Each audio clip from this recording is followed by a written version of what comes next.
Another great takeoff.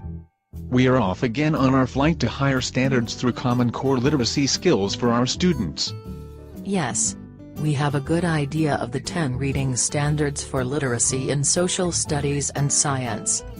Now, we need to turn our attention toward the other side of the literacy coin: writing. What have you learned about the Common Core writing expectations? I have observed that the last standard, number 10, is really the most important standard. I have come to the same conclusion. The standard calls for writing routinely and frequently. To me, that means that writing is a skill that can be developed through frequent practice. Yes. Writing over both extended and shorter time frames helps students become comfortable with expressing their thoughts through the written word. Just think, we ask our students to verbally discuss with us every day to show us that they are learning. How effective it would be if we asked students to write every day to demonstrate what they have learned. Frequent writing will strengthen their depth of understanding the new information they are learning too. The last standard also calls for writing of different tasks, purposes, and audiences. Correct? Yes. You are correct. There are so many possibilities for short writing assignments that can be done in class or for brief homework. Obviously, tickets out the door are a great idea. I often forget to stop the lesson and allow students time to reflect upon what they have learned. Students can also be helped to organize their thoughts by writing quick 5-sentence exit summaries, hamburger style. My students enjoy that. It gives them structure to their tickets out the door.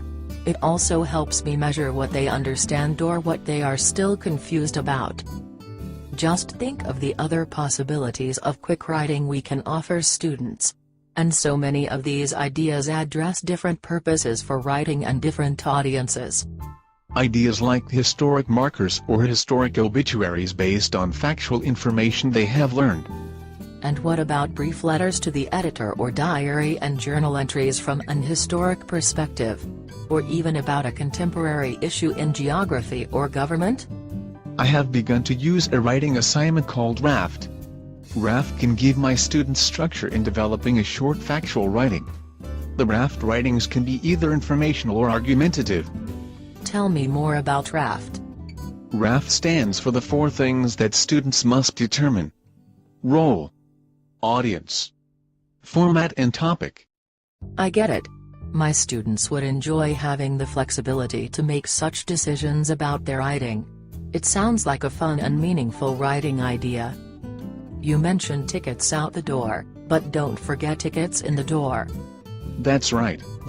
When students arrive, I can have a statement or question posted for them to respond to. This can be a timed free writing that can be a good warm-up for the lesson. You could try another idea. Ask students to write about their initial reaction to an actual quotation from a textual passage that they will be reading and discussing in the lesson. Sounds great. And during the lesson, before I ask for students to verbally discuss or answer a question, I can give them 1 minute to jot down their thoughts in writing. There are so many more. But what we need to remember is found in the last Common Core standard for writing. We must remember that frequent practice is the key. I agree. And building better readers, as well as writers, will help students on their future flights through college or career.